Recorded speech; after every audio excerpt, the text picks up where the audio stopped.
J'assume. C'est le podcast où je vous partage toutes les vérités qui m'ont bien cassé les couilles la première fois que je les ai entendues. Le moment où je les ai fait miennes, elles ont changé ma vie. Vraies ou pas, c'est à vous de voir. Mon intention est qu'elles ouvrent un dialogue à l'intérieur de vous. Prêt ?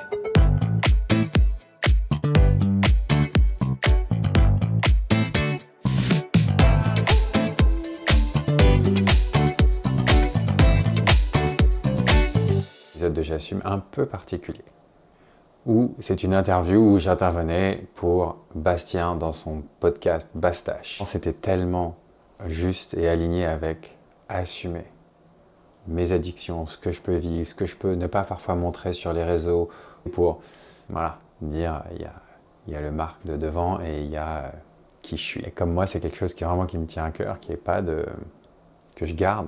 Une forme d'intimité, quelque chose que je ne partage qu'avec ma chérie ou avec les gens que j'aime autour de moi, mais qu'il n'y ait pas d'illusion sur qui je suis, comment je suis, ce qui peut se passer derrière les coulisses, avec le plus d'authenticité, de partage et de vulnérabilité possible. Bastien, pour son premier épisode, a choisi de m'interviewer. Et Bastien est un ami que j'ai rencontré au début dans des milieux plutôt sex-positifs, chamaniques et sexuels, que j'ai retrouvé dans mes univers de coaching, dans Declatics Dance.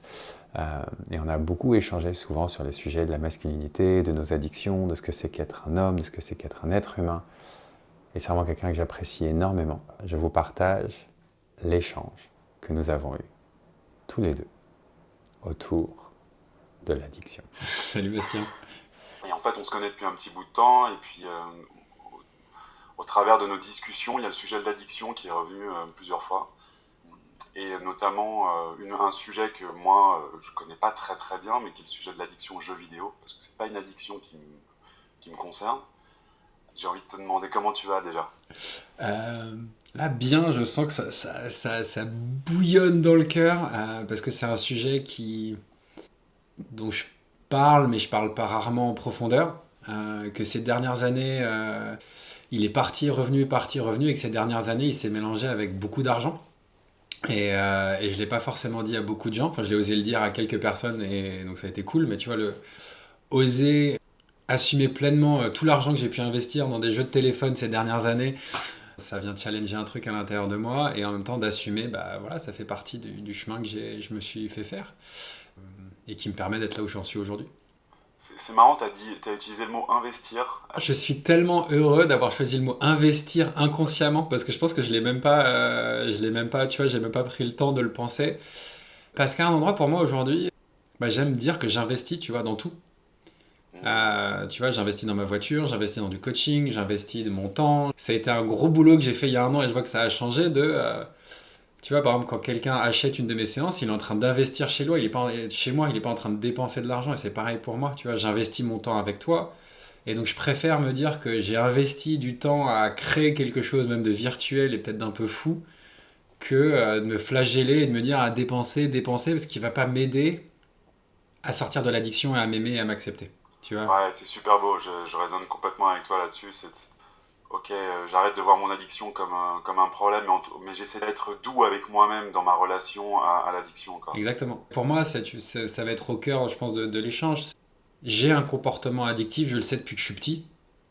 Et mon but, alors je sais pas comment le formuler, parce que j'ai pas de mots, mais tu sais de le formuler de manière positive, c'est pas de plus être addict aux jeux vidéo, c'est de plus avoir d'addiction. Et donc si à un endroit, j'aime pas la part de moi addict, je pourrais jamais sortir, parce qu'elle va toujours trouver une manière de me piéger et de me trouver une nouvelle addiction, que ce soit le surf, la méditation, enfin, j'ai été addict à la méditation, donc il y a un moment, tu vois, ça prend la forme que ça prendra, mais moi j'ai envie de sortir de ça. J'ai envie de vivre autre chose, et j'ai pas juste envie de sortir de ça, j'ai envie de m'offrir et de vivre autre chose. Et aujourd'hui, je me sens les outils et la capacité de le faire. Et ça, c'est cool. Justement, c'est quoi tes outils pour avancer sur le sujet de l'addiction ? En gros, pour moi, c'est un mélange entre soit il y a un inconfort dans mon corps, ou une pensée qui vient générer un inconfort dans mon corps, qui me pousse à putain, il faut, voilà, c'est mon mental, il veut trouver une solution, il faut que cette sensation inconfortable, elle s'arrête. Et il faut absolument qu'elle s'arrête, il faut trouver une solution. Donc soit ça va être aller sur son téléphone, soit aller faire du sport, soit aller faire un truc. Et grâce justement à ce magnifique bouquin qui s'appelle Existential Kink, j'ai cheminé beaucoup avec ça. Et donc pour moi aujourd'hui, c'est... Tu vois, là, je ressens de l'inconfort. Il y a du pétillement, il y a une part de moi qui a peur, il y a une part de moi qui se sent vulnérable et exposée.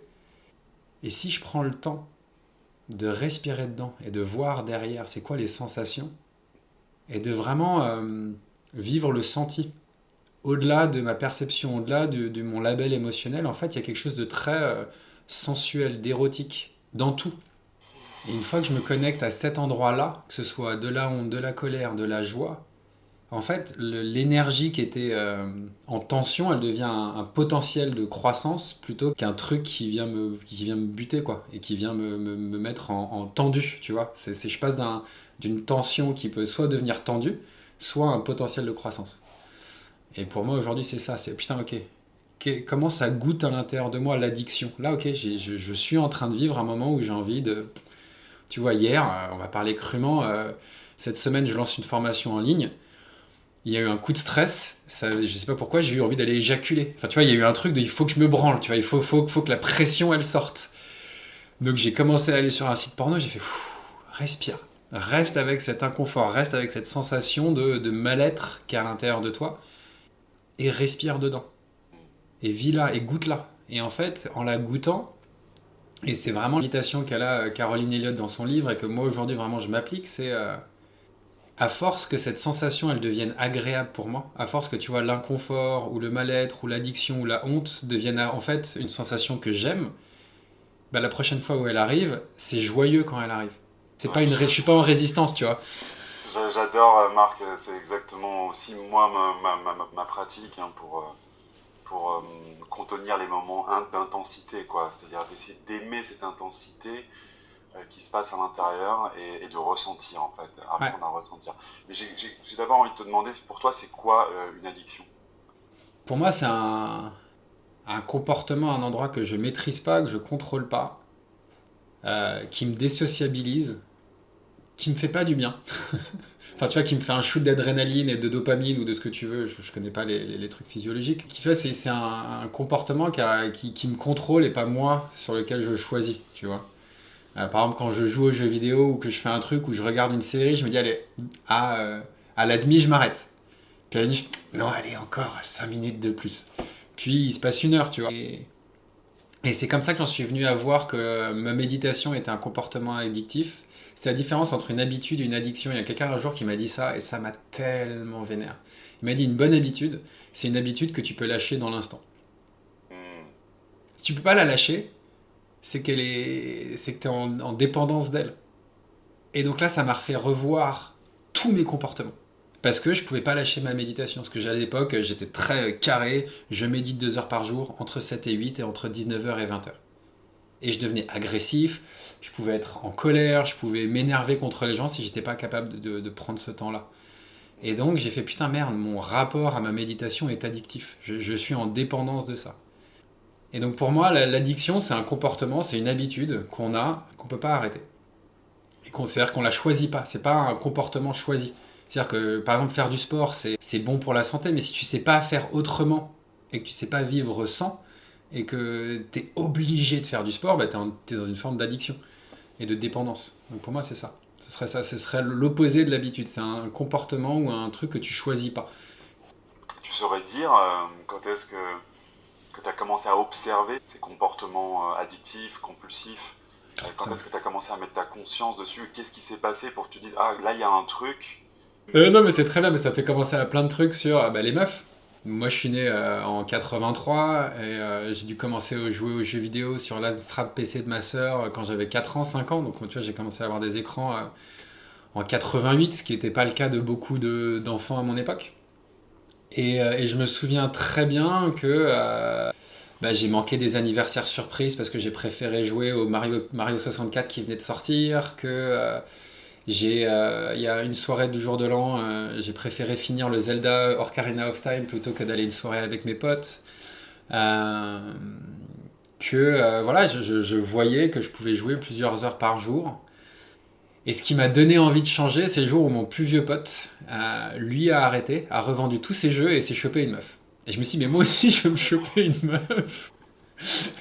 Mais j'ai pris un peu plus de temps. Donc, T'avais une bonne motivation pour... Mais ouais. Non, mais je rigole, c'est ça parce que j'avais une conversation avec un pote où on se disait, c'est quoi tous les trucs que j'ai fait en tant qu'homme ou que j'ai appris à faire pour draguer des meufs? Genre, cuisiner, genre jouer de la guitare, genre tu vas faire du sport, genre arrêter les jeux vidéo. Je me dis, c'est un vrai drive dans la vie, en tout cas en tant que moi, en tant que jeune homme et homme. Et j'en parlais avec un pote qui a la soixantaine, il me dit, putain, mais moi aussi, le nombre de trucs que j'ai fait pour me dire que ça pourrait plaire aux meufs. Donc je pense qu'au début, c'était... Parce que voilà, dans notre génération, les jeux vidéo, c'était t'étais un nerd et un geek. Aujourd'hui, tu peux pécho et être un geek. À mon époque, c'était mort, ça n'existait pas. Jouer aux cartes Magic et jouer aux jeux vidéo et avoir une meuf, c'était incompatible. Donc pour moi, ça a été le premier drive de ok, il y a un truc qui fait que ça fonctionne pas moi et la société. Puis après, je pouvais le voir, comment les crises que je pouvais taper. Mais c'est ma sœur, elle a complètement arrêté les jeux vidéo. Elle a interdit un peu les écrans et les jeux vidéo à ses enfants parce que je l'ai vacciné de ça. Parce que quand j'étais petit, on avait une Super Nintendo et le câble d'alimentation, parfois, quand la connexion était pas bonne, il suffit que le truc bouge d'un millimètre et le jeu s'arrêtait. Sauf qu'on n'avait pas de sauvegarde. Et elle m'a vu piquer des crises, casser des trucs quand j'étais petit. Donc je sais que je faisais ça. Je sais que j'avais des crises de colère et de rage où j'insultais tout le monde parce que ma console venait de s'éteindre. Est-ce que tu penses que cette colère, elle venait de ça, ou c'était quelque chose peut-être de plus ancien Sûrement. Enfin, je le vois même aujourd'hui quand je travaille beaucoup en télétravail, tu vois, quand au bout de 4 heures, j'ai passé 4 heures sur un écran, je suis pas heureux, quoi. Enfin, tu vois, genre, je suis content de l'avoir fait, mais je vois que mon niveau d'excitation, de dopamine, de trucs, il est bas, tu vois, j'ai besoin d'aller dans la nature, j'ai besoin de sortir. Et je vois qu'à chaque fois que je joue aux jeux vidéo aujourd'hui, je vois les sensations que ça fait dans mon corps. Au bout d'une heure, c'est beaucoup plus tendu, mon corps est moins agréable à expérimenter. Et ça, c'est encore une des sensations, quand on parlait tout à l'heure de comment j'ai encore du mal à, putain, à l'aimer. Celle-là, elle est dure. Celle-là, putain, j'ai du mal à aimer ma sensation post-jeu vidéo. J'ai du mal à me dire, putain, là, je suis en train de kiffer l'inconfort de ça. Et j'ai pu arrêter de jouer aux jeux vidéo pendant des années. Il y a des années où j'ai pas joué. Mais moi, le truc, c'est que tu me mets un jeu, 10 heures après, je suis dessus, quoi. C'est plus ça, j'ai peu de modération. Je suis pas, c'est un truc, c'est un comportement que j'ai du mal à modérer. Et ces dernières années, je joue vraiment à des jeux de téléphone un peu naze où tu payes to win. Tu vois, tu payes pour avoir des persos. En gros, c'est les mêmes actions tous les jours. C'est un truc vraiment très tu vois, de nerd. Tu fais les mêmes actions tous les jours à la même heure et ça permet d'augmenter tes persos, augmenter en puissance. Et si tu veux être dans les premiers mondiaux, il faut mettre de la thune. Et j'ai mis beaucoup d'argent, genre vraiment beaucoup d'argent. Je pense que c'est important d'assumer. Dans le dernier, j'ai mis 20 000 euros. Je crois que j'ai commencé, au moment où j'ai fait ah putain, l'excitation, tu vois, il y avait un shoot de j'ai mis de l'argent, je vais pouvoir avoir plus de trucs, je vais pouvoir plus de faire. J'ai dû mettre 5 balles, puis le premier jeu, j'ai dû mettre 3 000, le dernier, j'ai mis 20 000. Je l'ai partagé à des coachs qui m'ont fait ok, d'accord, très bien. Ils en avaient rien à foutre. J'étais genre oh putain, mon dieu. Et les gens n'avaient rien à foutre. Bon, il y a des gens, je pense que ça pourrait les choquer, mais c'était vraiment devenu une boucle, quoi. Je pouvais plus en sortir parce qu'une fois que tu as mis 10 000 balles, comment t'arrêtes d'investir dans un truc où tu as mis 10 000 balles? Tu t'es fait aider pour t'en sortir ou, Non. on parlait des outils tout à l'heure. Est-ce qu'il y a quelque chose que tu mets en place dans un accompagnement ou des groupes de parole? Non, j'ai rien.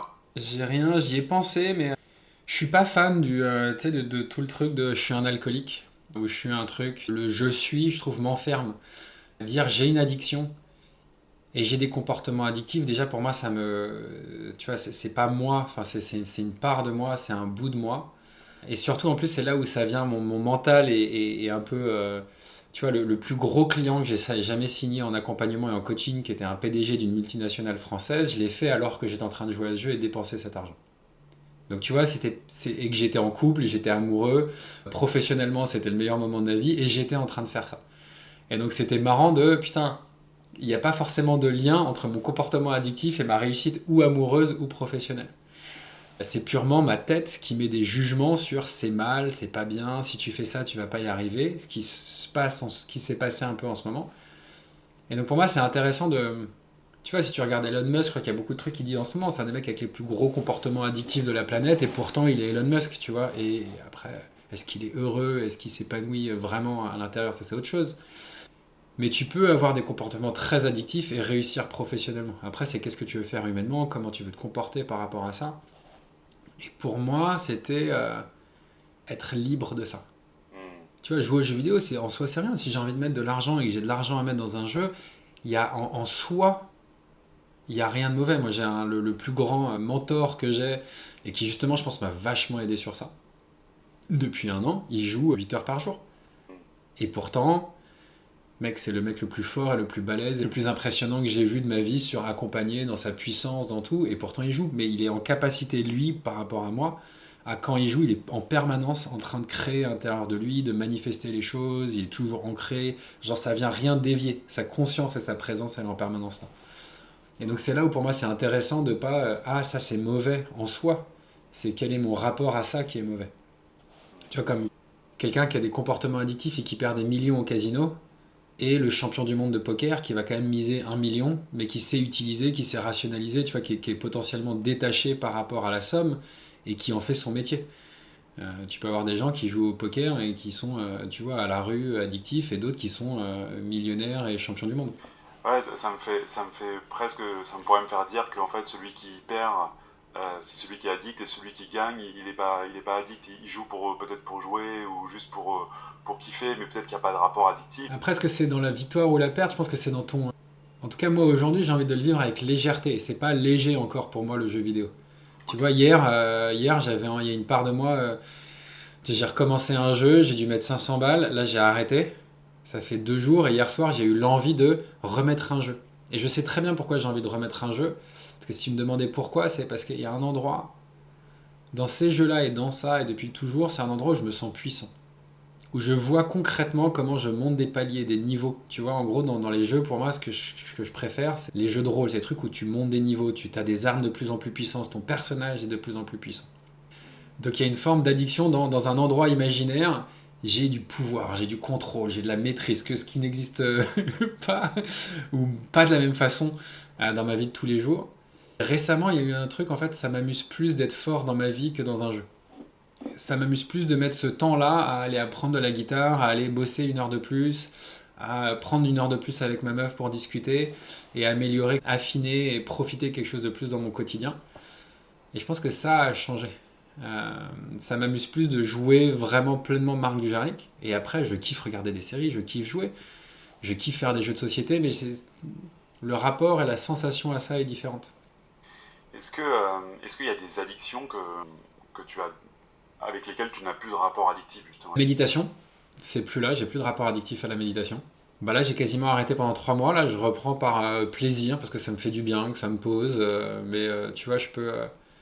Avant, il y avait un truc, putain, si j'ai pas médité, je suis pas un bon spirituel, j'ai mal fait un truc dans ma journée, je suis pas tu vois, il y avait un truc de j'ai pas bien fait, tu vois. C'est quand même très con. Rapport à la masturbation quand même et au porno, ça va, ça vient, tu vois, il y a des moments où je stoppe pendant 6 mois, puis parfois après pendant 15 jours je regarde, mais je pense qu'aujourd'hui ce serait... Hier, tu vois, j'ai eu envie d'aller me masturber, j'ai commencé, et puis ah non, ça- l'état et ce que ça crée en moi m'amuse pas. Euh, et surtout qu'en plus, j'ai ce truc qui m'est revenu sur la masturbation de potentiellement, plus tu te masturbes, et plus tu t'éjacules et plus tu as pour les TDAH, ça réduit l'attention. Et donc, plus tu gardes ton énergie sexuelle et plus c'est simple de rester ancré, centré, posé. Et donc, ça, je le vois vraiment à l'intérieur de moi. Qu'il y a des pics. Tu vois, au bout d'une semaine et 15 jours. Au bout d'une semaine, j'ai un pic, j'ai envie d'éjaculer. Au bout de 15 jours, il y en a un deuxième, puis après, ça passe. Donc, il y a eu ça. Qu'est-ce qu'il y a eu comme autre comportement addictif? Je lis beaucoup de mangas quand même sur mon téléphone. Et j'avais besoin d'en quasiment en lire un tous les soirs avant de m'endormir. Là, c'est mieux. Mais tu vois, pour l'instant, j'ai un peu remplacé par des mots fléchés. Ce que je trouve, tu vois, c'est pas un écran, ça me détend, c'est plus calme avant de dormir. Mais c'est pas encore évident pour moi le soir. Et tu vois, ça, je le vois et je me dis, putain, ça va me faire chier de te le dire ce matin. C'est dur pour moi de me coucher sans prendre un téléphone, sans faire un truc. C'est pas évident pour moi de me coucher et de juste me coucher. Genre, il y a un besoin de faire quelque chose, de rentabiliser. Il y a encore un truc il faut être efficace, il faut être rentable, même avant de se coucher. Je me reconnais Moi, ce que j'ai vu chez moi, c'est une difficulté à être avec moi-même, en fait.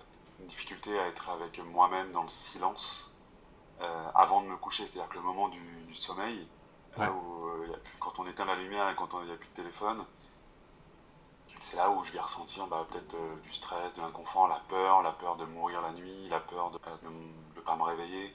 Euh, donc je vois aussi ça chez moi. Je te remercie de le nommer, genre le moment où on va se mettre au lit et ça peut être angoissant, quoi.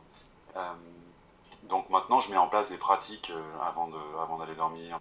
Tu vois, quand je suis rentré du Brésil et pour moi, je suis parti au Brésil donc tout le mois de novembre.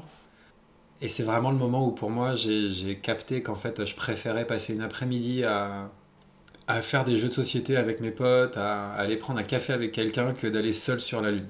Ça fait 15 ans que je fais des trucs seul, que j'ai besoin de me prouver que je suis autonome, indépendant, blablabla, que j'ai pas besoin des autres, toute cette merde-là. Euh, et ça a été vraiment le dernier coup de putain, mais en fait, j'aime les gens et j'ai envie de passer du temps avec les gens. Hmm.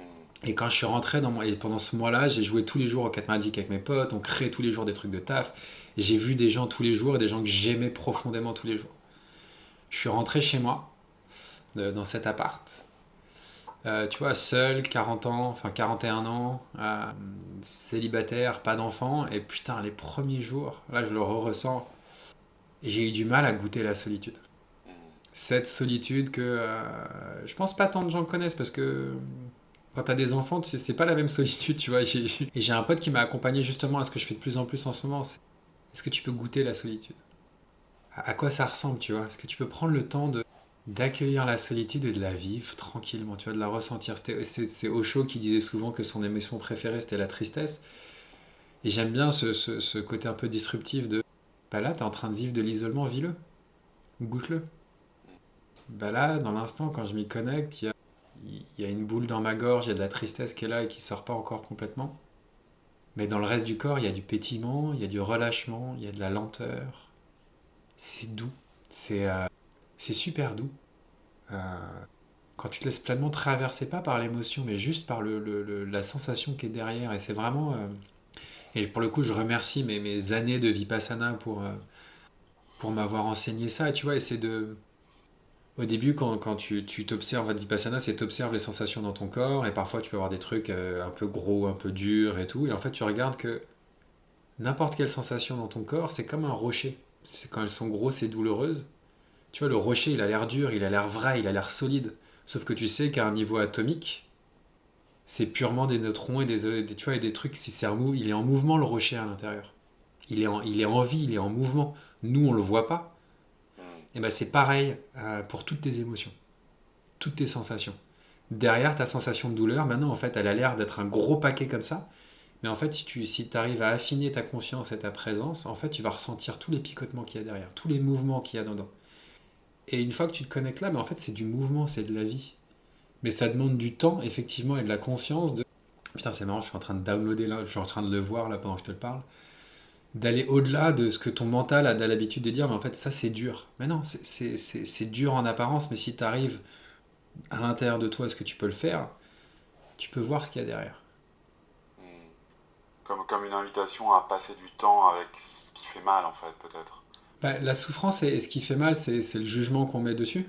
Mais tu vois, de la même façon que des gens prennent du plaisir parfois dans la douleur, et qu'il n'y ait pas une souffrance, tu vois. Si quelqu'un, il y a des gens qui aiment les fessées, tu vois, quand t'aimes une fessée, quand t'aimes, je sais pas, des petits rouleaux qui piquent, quand t'aimes, je sais pas, avoir des trucs un peu qui grattent, tu vois, gratter, c'est pas forcément plaisant. Il y a une légère douleur ou une légère sensation qui est pas forcément là, mais ça peut être plaisant. Et donc c'est cette même invitation de justement lâcher le label mal et souffrance, qui est une construction du mental, et aller à, tiens, qu'est-ce qui se passe derrière? Et à ce moment-là, c'est quoi juste la sensation? Bon, bah ok, là c'est très neutre, ou là c'est très dur, ou là c'est pétillant. Et à ce moment-là, quand tu es juste dans la présence de ça, oui, effectivement, tu goûtes le truc pour ce que c'est. Et au fur et à mesure, le mental perd le pouvoir qu'il a dessus, de vouloir le résister, de vouloir le changer. Et donc les choses sont telles qu'elles sont, et t'es juste de, bah en fait là je suis en train de vivre de la solitude, je vis de la colère, je vis de la joie, je vis de la tendresse. Et c'était justement le mec au Brésil que j'adore, il dit, est-ce que tu peux vivre de la joie sans sourire? Est-ce que tu peux vivre de la tristesse sans être, tu vois, avec la gueule qui tombe? Est-ce que tu peux vivre de la tristesse dans le sourire? Est-ce que tu peux casser toutes les préconceptions que tu as sur à quoi doivent ressembler les choses et les voir telles qu'elles sont? Et pour moi, c'est à cet endroit-là où, en tout cas aujourd'hui, je m'invite autant que je peux à vivre ça, parce que au fur et à mesure, c'est que c'est une couche qui tombe, une couche qui tombe, une couche qui tombe, une couche qui tombe, une couche qui tombe. Vipassana, pour moi, ça a été mes premières vraies vacances de ma life. Je dis ça dans le contexte parce que vraiment pour moi ça a été ça. En gros, j'étais parti faire une retraite avec des bouddhistes pendant 3 jours et le maître m'avait dit, avait une invitation à pas parler pendant 3 jours. Et pour moi, ça a été une révélation. Ça a été, putain, je peux être avec des gens, vivre avec des gens sans avoir besoin de parler. Donc sans avoir besoin de montrer que je sais faire quelque chose, sans avoir essayé de montrer que je suis beau, que je suis fort, que je suis intelligent, que je suis malin. C'était la première fois que je pouvais goûter ça. Et après, on m'a fait, ah, tu sais, Marc, tu peux faire ça pendant 10 jours. Et je fais, j'arrive, les mecs. Et donc, effectivement, Vipassana, c'est un peu la version laïque d'une forme du bouddhisme tibétain et du bouddhisme en général, dont est issue la mindfulness et la méditation en pleine conscience en Europe. Ça a repris Vipassana. Et donc, c'est un lieu où tu passes 10 jours en silence, mais pas juste en silence, t'es sans communication. Tu lis pas, t'écris pas, tu regardes pas les gens dans les yeux, t'es vraiment à l'intérieur de toi. Et on te donne des outils qui sont ouf. Méditer, et en gros, tu médites de 4h30 du matin à 21h le soir. Et ça a été transformateur pour toi? Ouais, parce que j'ai vu à chaque fois, je jouais à un jeu, et puis après, je sortais, j'étais fou. Mais j'ai toujours eu envie, tu vois, j'ai eu cette quête, je pense même depuis cette époque-là. Puis je l'ai fait beaucoup de fois, Vipassana. Pour moi, à une époque, j'étais addict à Vipassana, j'y allais 3 fois par an. Mais il y a toujours eu cette volonté, je pense, à l'intérieur de moi, est-ce que je peux vivre mes addictions sans être addict? Il y a toujours une envie, quand je rallume un jeu, une croyance et un espoir à l'intérieur de moi. Mais peut-être que, tu vois, comme tous les alcooliques, je vais réussir à le contrôler ce coup-ci. Tu crois que c'est possible, ça? Je pense, ouais. Mais je pense que ça demande lenteur et une présence non-stop. Et tant que tu sais pas faire ça, c'est pas jouable. Tu vois, je vois quand je te parle j'ai nommé Paul Guilherme, parce que de Ether Consulting. Lui, je sais que quand il joue, il est en présence, il est toujours là. Tu vois, moi, quand je joue, c'est un moment où je déconnecte. Et comme je suis très mental, jouer et l'addiction, c'est un moment où je suis seul, mais plus seul. Je suis plus avec moi, donc je suis plus dans cette vulnérabilité que tu peux avoir comme au moment avant de te coucher, tu vois. Mais même quand on bosse dans plein de trucs dans notre journée, on fait plein de choses, il y en a plein de moments où ça nous permet de déconnecter le mental. Tu dis que quand tu joues, t'es plus avec toi. Ouais. T'es où à ce moment-là? Je sais pas, j'ai l'impression d'être absorbé dans le jeu, tu vois, je suis dedans, quoi. Ça fait que je suis plus au contact de mes sensations, je suis plus au contact de mes ressentis, je suis plus au contact de mes potentiels inconforts, je suis plus au contact de ma potentielle solitude ou tout ça, donc je suis plus dans mon corps, quoi. C'est marrant, c'est intéressant, c'est comme si ça permettait à mon mental et à une partie de mon excitation et de vivre de la joie et de l'excitation, mais sans c'est intéressant. Sans la complexité de l'incarnation terrestre. Tu vois, c'est comme ça, je court-circuite le corps terrestre, mais j'ai encore mon corps émotionnel et mon corps mental qui fonctionnent. Donc, je suis encore stimulé et j'ai encore des trucs, mais mon corps physique, il est coupé. J'ai une autre question, mais est-ce que tu saurais dire d'où viennent les comportements addictifs, en tout cas les tiens? Je suis pas un fan du pourquoi, parce qu'aujourd'hui, moi, ce qui m'intéresse, c'est le comment en sortir, plus. Mais après, clairement, moi, j'avais lu un article qui disait que si un enfant a des écrans trop tôt, trop jeune, avant 6 ans, et qu'il passe un certain nombre d'heures sur un écran, en gros, il va avoir du mal à discerner la réalité virtuelle de la réalité physique. Je pense que clairement, les écrans, c'est de la merde.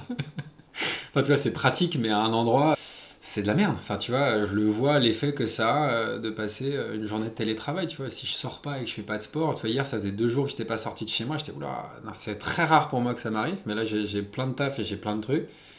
Et je vois mon corps, donc après, je peux apprendre à l'apprécier, mais c'est pas ça ce que j'ai envie de me faire vivre.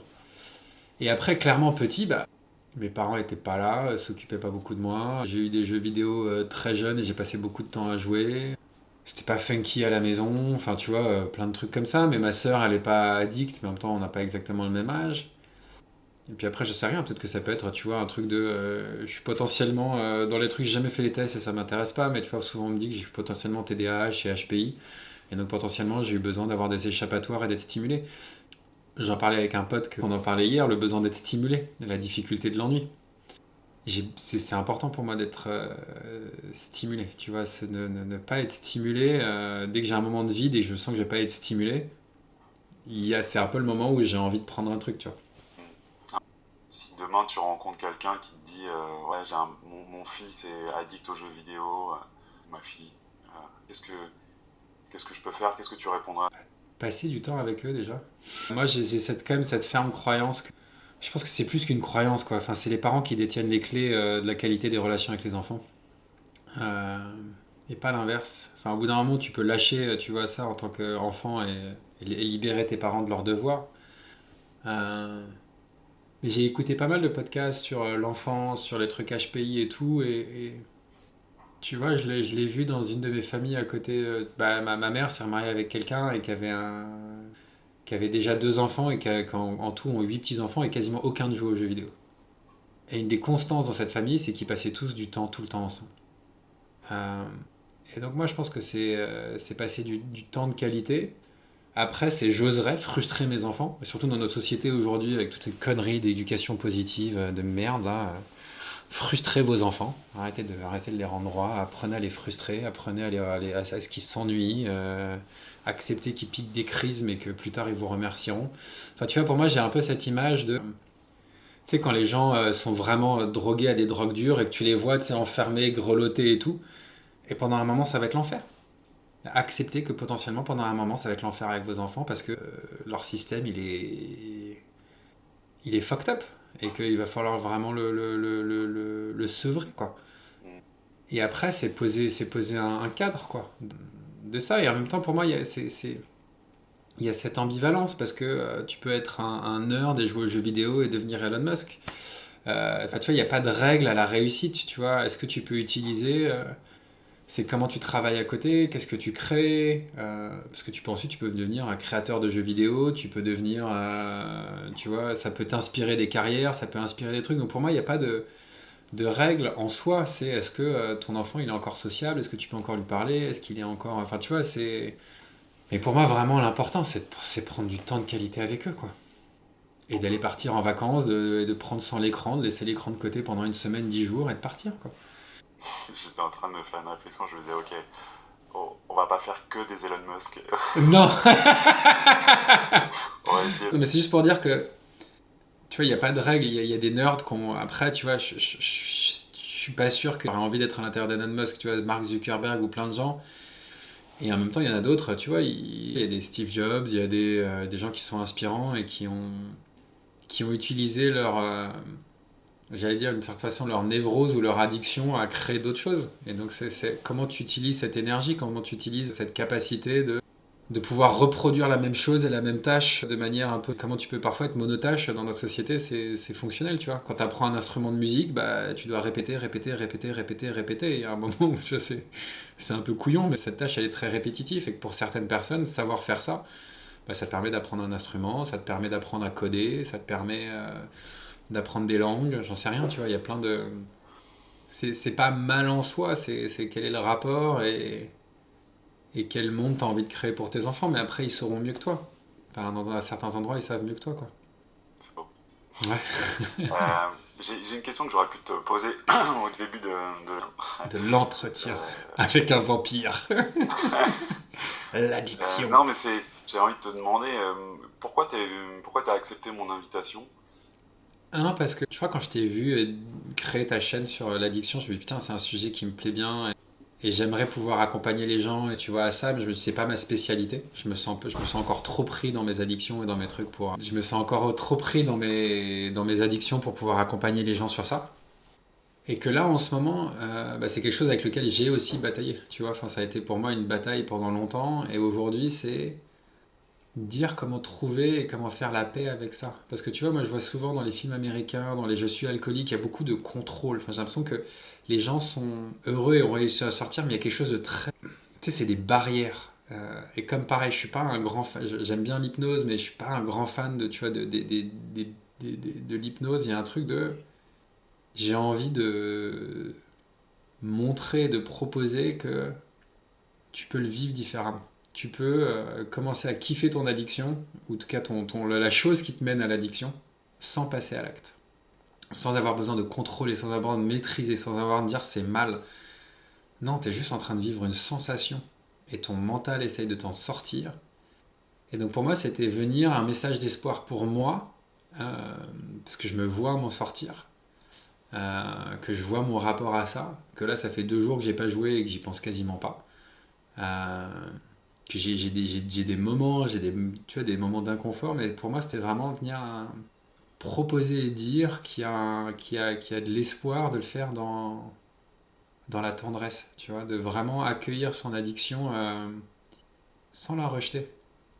De lui donner de l'amour, de la tendresse et de l'acceptation jusqu'à ce qu'elle ait plus d'impact sur toi. Et que bien sûr, c'est sûr qu'en fonction de l'addiction, tu vois, si tu es addict à la coke ou à des trucs, bah, prends d'autres addictions, va faire du sport. Enfin, tu vois, il y a des trucs qui sont quand même très violents. Enfin, tu vois, si tu joues aux jeux vidéo 12 heures par jour, oui, il va y avoir besoin de sevrer et de potentiellement faire autre chose en attendant. Ça, pour le coup, ça me paraît important parce qu'on n'est pas tous au même niveau d'endroit et de capacité à accueillir la puissance de ces sensations.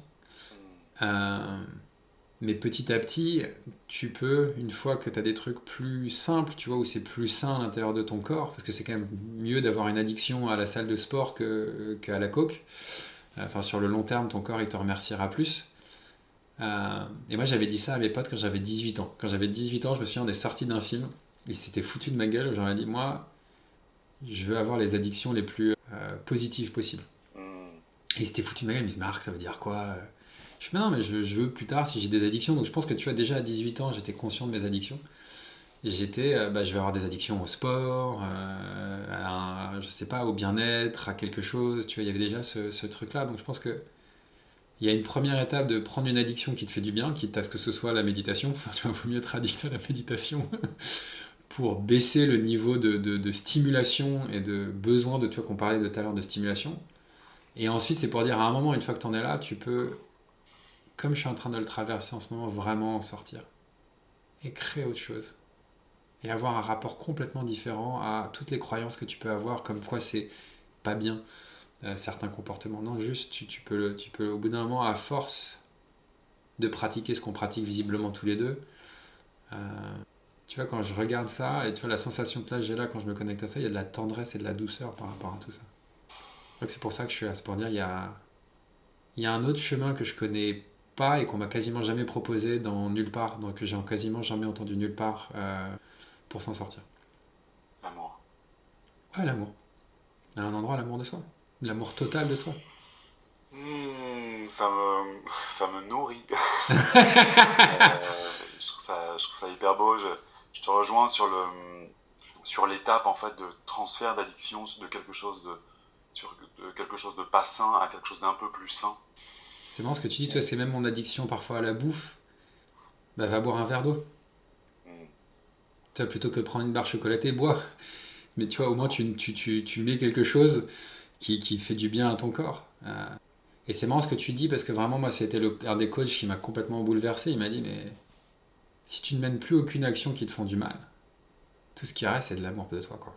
Trop bien. C'est aussi simple que ça. Arrête de faire toutes les actions qui te font du mal. Arrête de faire toutes les actions qui te font pas du bien. Si tu arrêtes tout ça, bah, il reste plus que les actions qui te font du bien. Et pour moi, l'amour, c'est ce que je disais il y a pas longtemps. Je disais oui, en plein dans le développement personnel, il y a plein de trucs dans la spiritualité. Il faut accepter d'être en colère, il faut 2 trucs. Mais quand même, quand ça vient, on veut la changer, on veut trouver, on veut faire quelque chose pour qu'elle disparaisse. Tu sais, on a beau dire, enfin, en tout cas, moi, je me suis vu pendant des années dire oui, il faut accepter d'être en colère, il faut accepter d'être triste, il faut. Mais dès que le truc était là, j'étais genre c'est fait chier, tu vois. Et moi, aujourd'hui, c'est non. J'aime ça. C'est pas juste j'accepte. C'est je suis en accueil et en amour de ce que je suis en train de vivre. Je suis en train de vivre un moment d'addiction. C'est tout ce que je suis en train de vivre. Je suis en train de vivre un moment de solitude. Et donc c'est vraiment d'être dans le... Pas juste accepter, mais de se... Je sais pas comment le dire, mais je pense que tu le sens avec mes mots. C'est pas, je sais pas comment le dire avec... Mais à vibratoire, je pense que tu vois ce que je veux dire. Et je le sens parce que c'est aussi quelque chose que je pratique, mais ce que je me disais, c'est que c'est quelque chose que j'ai appris en fait. Ouais, J'ai appris, tu me remets 5 ans en arrière, j'étais incapable de ressentir les choses. ouais, Et j'avais des comportements addictifs parce que ressentir l'inconfort, ressentir l'émotion, ressentir l'intensité, c'était trop difficile pour moi. Et donc j'utilisais le comportement addictif pour venir réduire cette intensité, cet inconfort. ouais. J'ai dû apprendre. Alors ça peut se faire rapidement et puis pour certaines personnes ça met un peu plus de temps. En tout cas moi c'est ce que j'ai pu observer en accompagnant certaines personnes. Ouais. Et, Mais c'est très juste, mais tu vois, par exemple, juste sur mon parcours que tu poses, toutes mes années 2010 ont été consacrées à ça. Vipassana, c'est observer les sensations dans son corps, donc c'était me reconnecter à ça. Et ensuite, moi, pendant quasiment 8 ou 10 ans, j'ai travaillé en tant que comédien. Et à un endroit, je me suis dit qu'en fait, j'ai choisi ce métier parce que c'était un métier dans lequel je pouvais vivre mes émotions, dans lequel elles étaient bienvenues. Non seulement elles étaient bienvenues, mais elles étaient valorisées et valorisables. Et dans lequel je pouvais vivre ma colère était beau, était nourrissant pour le plateau. Et donc pour moi, ça a été clairement un lieu de putain, en fait, je vais apprendre à vivre mes émotions, à les connecter, à les partager, et que pour le métier de comédien, c'est quand même une base. trop bien. Et donc effectivement, moi j'ai passé 10 ans à faire ça, tu vois, à me consacrer à m'autoriser à ressentir ça dans mon corps. Ça fait 50 minutes qu'on Bah ouais. discute, Marc. Est-ce qu'il y a quelque chose que tu as envie d'ajouter à la suite de notre échange? Bah là, les 3 mots qui me viennent, c'est douceur, patience et détermination. Hmm. Parce que je t'entendais dire indulgence, oui. Pour moi, il y a une douceur et patience de ok, ce que j'ai fait, je peux pas changer, mais pour moi, il est aussi important d'avoir une détermination de je peux changer demain, je peux changer maintenant. Là, tu vois, de laisser rien du passé nous définir. Ok, je vais tomber, tu vois, comme un enfant. Il tombe, il se relève, il tombe, il se relève, il tombe, il se relève, il tombe, il se relève. On s'en fout. On s'en fout de combien de fois vous êtes tombé. Tant que vous continuez à vous relever et que vous avez l'envie de vous relever, allez-y. Et puis si parfois vous avez envie de rester au sol 5 minutes parce que vous êtes fatigué, passez au sol 5 minutes. Wow, merci Marc pour cette sagesse. Parce que c'est important, tu vois, pour moi, il faut la douceur de l'eau, mais il faut aussi, enfin, tu vois, il faut tous les éléments. Donc, patience, ce serait un peu la terre, douceur, l'eau, détermination, le feu, et l'air, ce serait quoi? Un peu de tendresse.